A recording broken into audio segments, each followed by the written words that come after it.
मध्ये प्रह्लादेनोदितं पुरा सर्वरक्षाकरं पुण्यं सर्वोपद्रवनाशनं स्वाहा।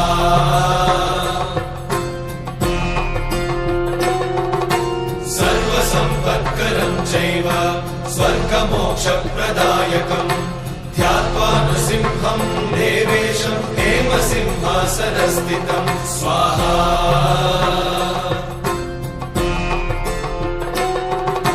विवृत्तास्यं त्रिनयनं शरदिन्दुसमप्रभं लक्ष्म्यालिङ्गितवामाङ्गं विभूतिनिरुपाश्रितं स्वाहा।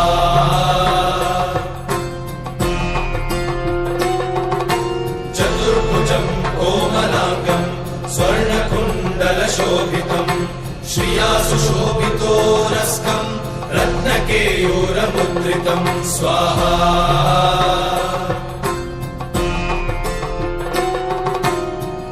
काञ्चनसङ्काशं पीतनिर्मलवाससम् इन्द्रादिसुरमौलिष्टस्फुरन्माणिक्यदीप्तिभिः स्वाहा।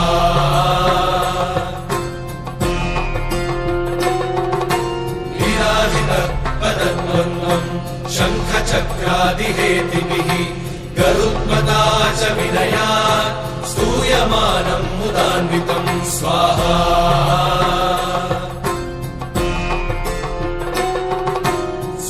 कमलसंवासं कृत्वा कवचं पठे नृसिंहो मे शिरः पातु लोकरक्षार्थसम्भवः स्वाहा।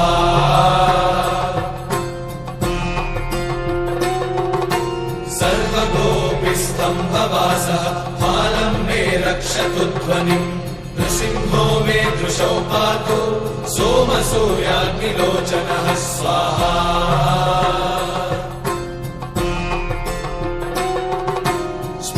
मे पातु नृहरिः मुनिवर्यस्तुतिप्रियः नासं मे सिंहनासस्तु मुखं लक्ष्मीमुखप्रियः स्वाहा।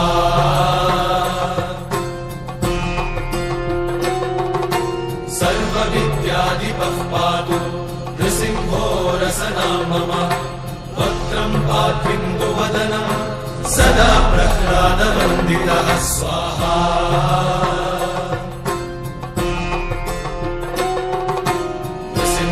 पातु मे कण्ठं स्कन्धौ भूधरान्तकृत् दिव्यास्त्रशोभितभुजो नृसिंहः पातु मे भुजौ स्वाहा।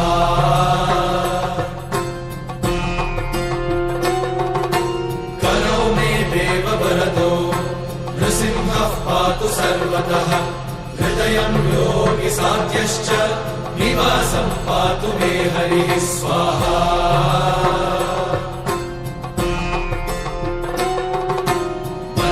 पातु हिरण्याक्ष वक्षः कुक्षिविदारणः नाभिं मे पातु बृहरिः स्वनाभि ब्रह्म संस्तुतः स्वाहा।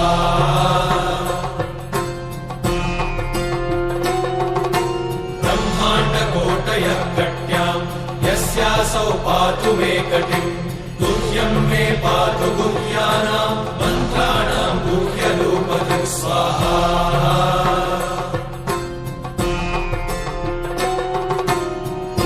मनोभवः पातु जानुमीनररूपधृक् जङ्घे पातु धराभारहर्ता योऽसौर्यकेसरी स्वाहा।